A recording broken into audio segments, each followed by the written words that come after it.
Good morning and thank you very much for joining us. I am Yori Folani. We're staying on Niger. As you know, we've been doing, at least here on this program, a saturation kind of coverage so that between us, that is in here, and you are there always calling in. Let's look at it again.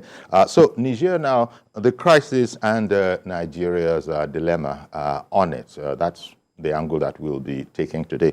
As you know, there have been so many efforts, and there was a break. There was a break on the horizon, so to speak, when it was known from the coup leaders in Niger Republic, that, yeah, they actually were now open to, dialogue, which was pleasing to a lot of people. Nobody wanted armed conflict if it could possibly be avoided, although ECOWAS has said that all options are on the table.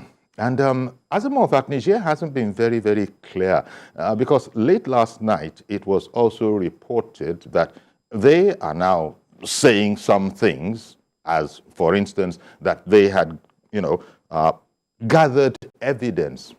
That's the word. They had gathered the evidence with which to prosecute President Mohamed Bazoum. Now, as you know, it's a condition that cannot be negotiated that President Bazoum must be released and reinstated. But now saying that you have some evidence against him, this has now sort of stumped ECOWAS a bit.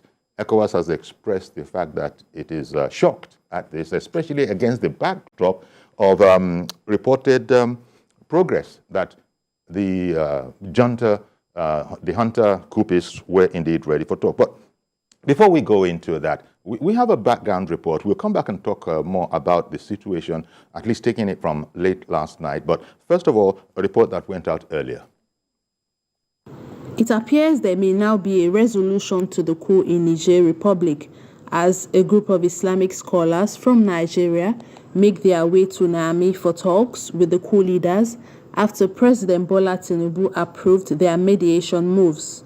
In a statement earlier today, leader of the delegation, Bala Lau, said the visit was to engage in constructive dialogue and encourage coup leaders to toe the path of peace instead of war to resolve the crisis. He also noted that the coup leaders were dissatisfied with the ultimatum by ECOWAS without hearing their side of the story. The military leaders say the coup was well-intended and meant to stave off an imminent threat that would have affected not only Niger Republic, but also Nigeria. The National Missioner of Ansaruddin Society of Nigeria, Abdurrahman Ahmad, who was also on the delegation, disclosed that contrary to reports making the rounds, they were given a warm reception in Niamey. War is an ill wind that blows no one no good. It is a matter of the last resort.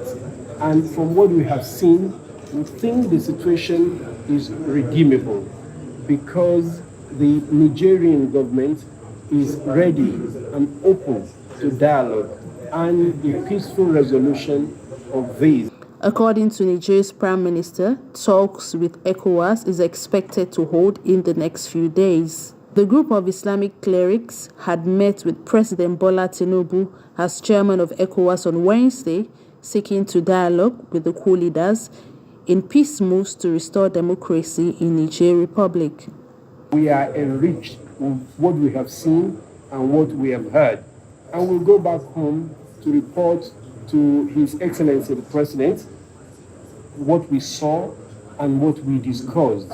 With this latest development, the West African bloc, who earlier activated its standby force to restore democracy, may be coasting to victory to resolve the coup, which is the fifth since the landlocked country gained independence from France in 1960.